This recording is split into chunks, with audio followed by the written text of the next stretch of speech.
couple of announcements. Istebrak, how do I get my work critiqued by you? You go to istebrak.com. I made it very simple for you guys. You click on the subreddit icon right here. You join the subreddit. There's currently a challenge going on. Oh yeah, I'm not logged in.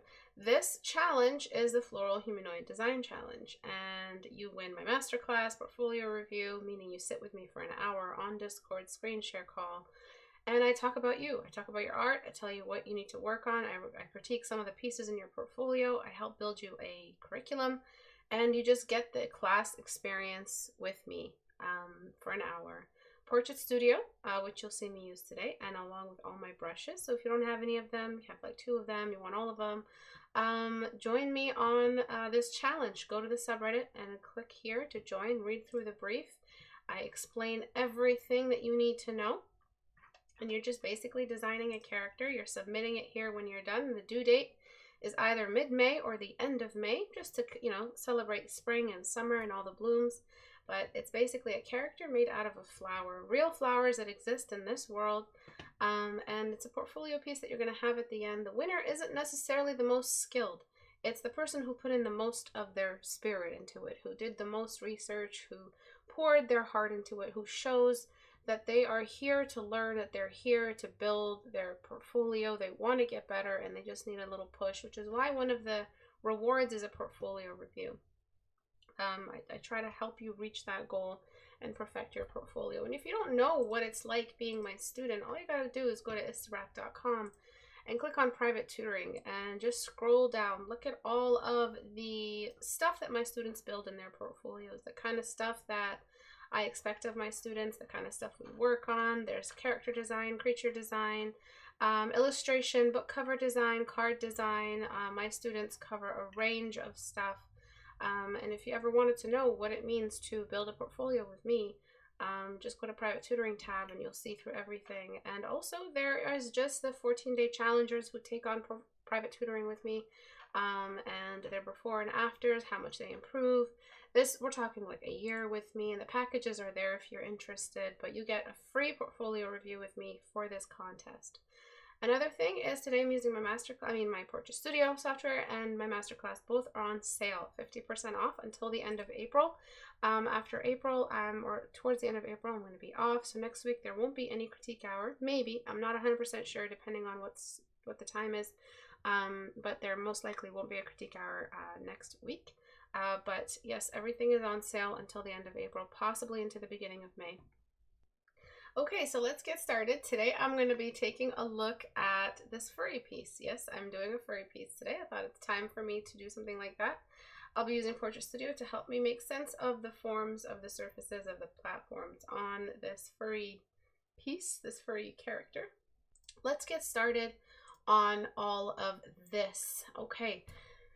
So a furry piece, what are we talking about today? We're not talking about style. We're leaving it alone because it's not about style today. What it is about is realism, which doesn't care what your style is. If it's badly done, it's badly done. It doesn't matter.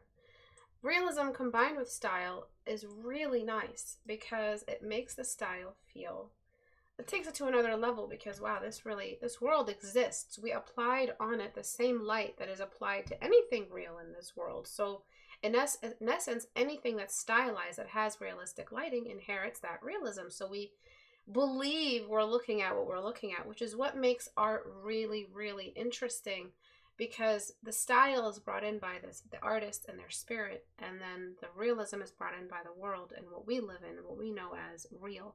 There's a light source. Light travels only in straight lines, as far as you're concerned, only in straight lines. And everything in this world is made of three-dimensional surfaces, three-dimensional matter, sorry, 3D. Everything is 3D, and there's matter in that three-dimensional world, and that matter has mass and volume, etc. So when we're looking at a surface like this, what I see instantly is a rectangle, or a rectangular prism. I see another rectangular prism right here, and I'm seeing a lot of missing values. So if I were to put some simple values on all the sides of this rectangular prism, according to this light source, this top side would be bright. This side would have something of a medium dark tone. This would have a medium light tone. There would be a cast shadow right here, something like that. There would be a lot of rim light. I'm picking sunlight and a simple background value. And that's it. There, I'm just going to pick a light environment. A light environment is the trinity between object, light, and background. So before I can do anything to this guy, I have to decide what that light environment is. So I'm going to do something really, really simple, which is a basic green-blue light environment, meaning that he's outside and there's a simple sky blue color behind him or her. And under that is a simple green color. And we kind of just do whatever we want to it so that we can give this interesting lens blur in the background, Gaussian blur. And it just applies this new level of like space behind the character. You didn't have to put in any extra work in the background. All you did was establish the light of the background, which again is the light environment. And then I'm gonna start talking about this. So when I want to know what these are, what I picked up off Portrait Studio really quickly is just the basic shapes. I brought them in. And I'm going to basically sculpt this, this boy. But that's the point I want to make right now is I want this cast shadow. I want that top half of the snout to be lit up. And I want this sort of extra volume to the size of the head. Everything else is exactly the same. We're moving in the exact same direction. Then I'm going to just get my basic pencil brush and start setting up for my fur brush, which is, again, trying to capture where the light is. And you have so many random brush strokes everywhere because, again, you don't have, because it's furry art, because you're not 100% sure where to cross the line into realism from furry while it still looks furry. You didn't really go for anything realistic when it comes to you tried to make it look cartoony, stylized, something in between realism and rendered and what we see in simple animation. I'm here to tell you that no matter your style, please always make sure you are doing realistic textures. If you're going to render something realistically, the textures also have to be realistic. Okay, so this brush right here is a stippling brush, and I'm combining it with Smudge brush. And you guys, I'm sure, have seen this before. What I'm going to do is go a bit crazy with the strength and just start blending a lot. I'm going to use it in tandem with eraser just to make sure I'm getting believable patterns, and then just keep smudging. And I'm trying to be random with it. I'm trying to make it actually look furry. And that's my biggest critique to you, furry community, is all your furries don't look furry. I don't know why. It's in the name, all right? It's in the name. So if you guys don't sit your asses down and start doing some fur texture, your art will always look a little bit mediocre. It'll always look just like it's lacking something. It doesn't really feel like we're looking at fur. We're just looking at a non-individual style copy-paste template fur. Like, you got to bring something to the table. Okay, and then a simple cast shadow off that headphone, and we're back to the smudge brush on stipple. So we're back to that full, and then we're just smudging once again. You can also reduce the strength on the drag smudge, which is the stippling brush, not the number 4, and just go back and forth, and it'll really kind of soften that area if you don't want to keep jumping. And we're doing the same thing, and the secret is make sure your smudge is moving in the direction the hair is growing in. So everything goes back to the presence of the light source. So all these shadows are pointing at the light source. So I'm going to continue kind of boosting those areas there that get access to the light. Anything at the top, kind of just a little bit of rim light, because I picked a sunny scene. It's a sunny character. He looks so happy. So I'm just picking a sunny moment here. A little bit of extra rim light at the back, not too much. And then just back here, again, I'm just smudging every other section and then deleting with a pencil brush. All these brushes can be found in my brush set. and just over here, bringing in more rim light. And really, that's my problem with the whole Furry trying to render realistically. Is you guys aren't even trying to pull off realistic textures, but you're trying to pull off realistic characters and realistic light. And texture is a part of light. So like, why are you guys neglecting all of that? It's really important to do texture studies, because textures are your skill. The texture spectrum, if you can render it, you're an artist that can be relied on. Your skill can be relied on. But brushes, when it comes to textures, are everything. And then with soft brush, I'm just going to bring in a simple light ray coming from above, just so that light ray has a presence and it's just there. That's why I didn't bother with that other ear. We were going to bring this light in the whole time. So lots of core shadow. We're tracking the main shapes and placing shadows along those main shapes. And we're also managing the texture of it all. I couldn't do everything. I want to be able to do everything, but I couldn't. But I think I've represented most of the stuff we need to cover in order for this to look and feel realistic.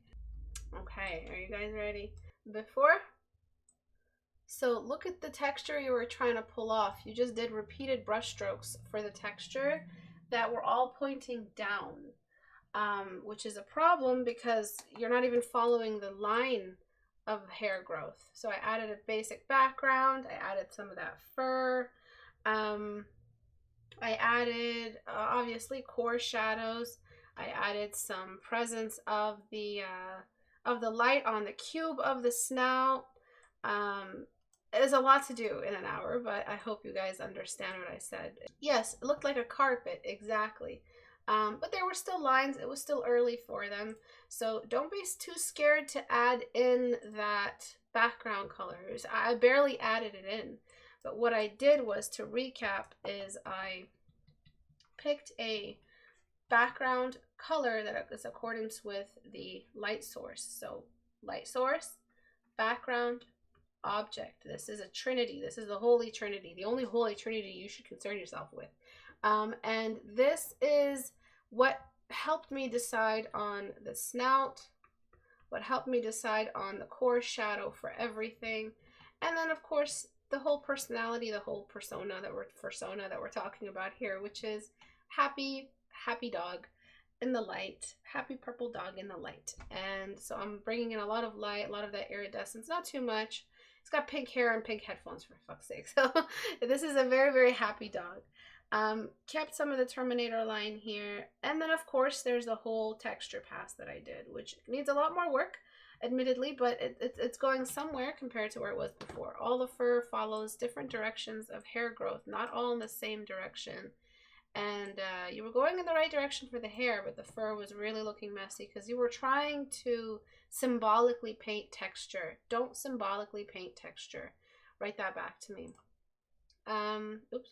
And that's it. Thank you guys for watching today. If you learned something today and you want to give back, please join on my Patreon. You can just join as $1. You get the whole class from today. So today's class was like an hour and a half.